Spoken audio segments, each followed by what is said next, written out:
They had supper in the kitchen on a table near the fire. I suppose you three won't want mushrooms again, said Fredegar without much hope. Yes, we shall, cried Pippin. They're mine, said Frodo, given to me by Mrs. Maggot, a queen among farmers' wives. Take your greedy hands away, and I'll serve them.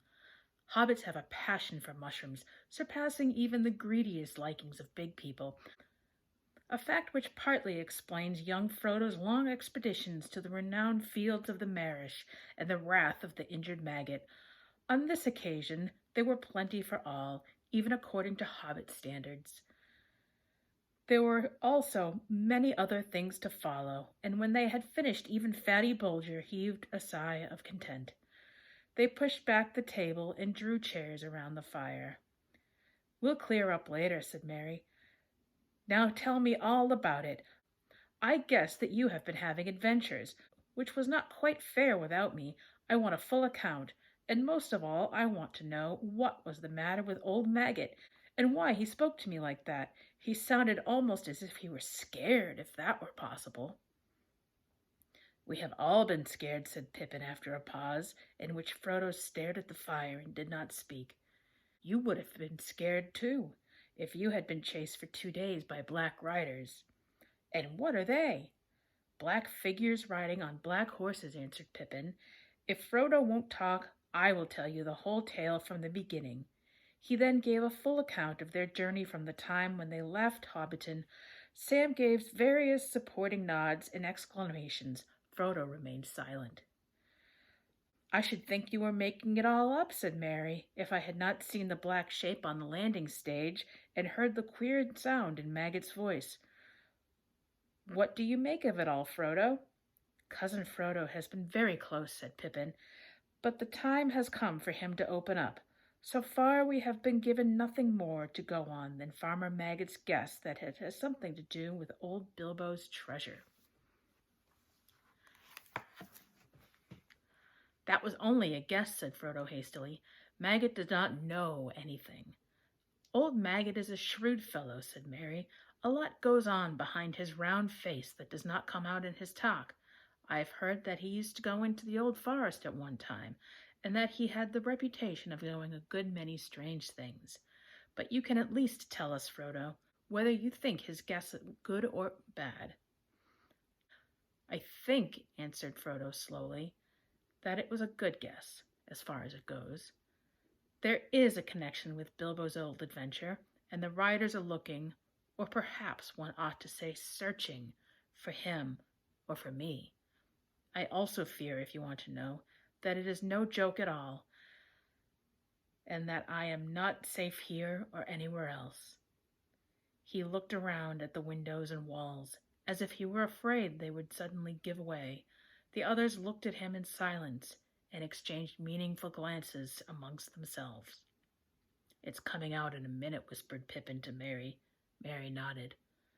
Well, said Frodo at last, sitting up and straightening his back as if he had made a decision, I can't keep it in the dark any longer. I have got something to tell you all, but I don't know quite how to begin. I think I could help you, said Mary quietly, by telling you some of it myself. What do you mean? Said Frodo, looking at him anxiously. Just this, my dear old Frodo. You are miserable because you don't know how to say goodbye. You mean to leave the Shire, of course, but danger has come on you sooner than you expected, and now you are making up your mind to go at once, and you don't want to. We are very sorry for you. Frodo opened his mouth and shut it again. His look of surprise was so comical that they laughed. Dear old Frodo, said Pippin, did you really think you have thrown the dust in all our eyes? You have not been nearly careful or clever enough for that. You have obviously been planning to go and saying farewell to all your haunts this year since April. We have constantly heard you muttering, shall I ever look down into that valley again, I wonder? And things like that.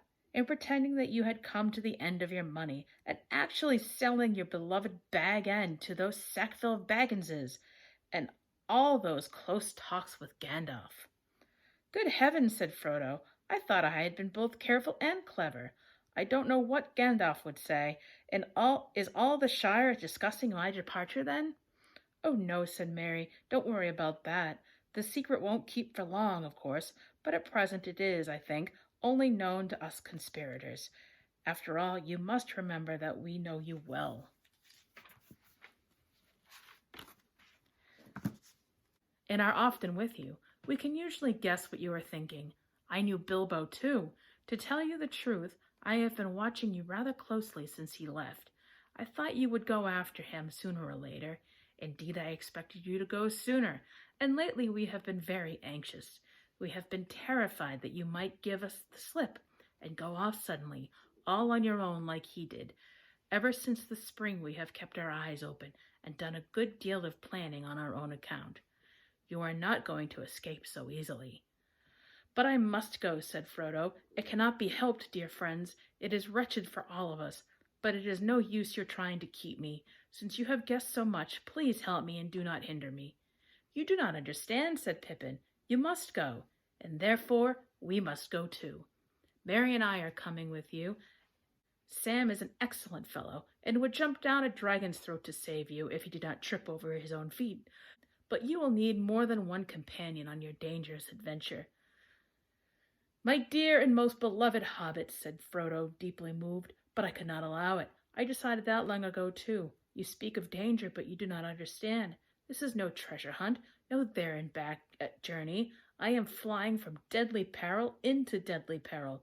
Of course we understand, said Merry firmly. That is why we have decided to come.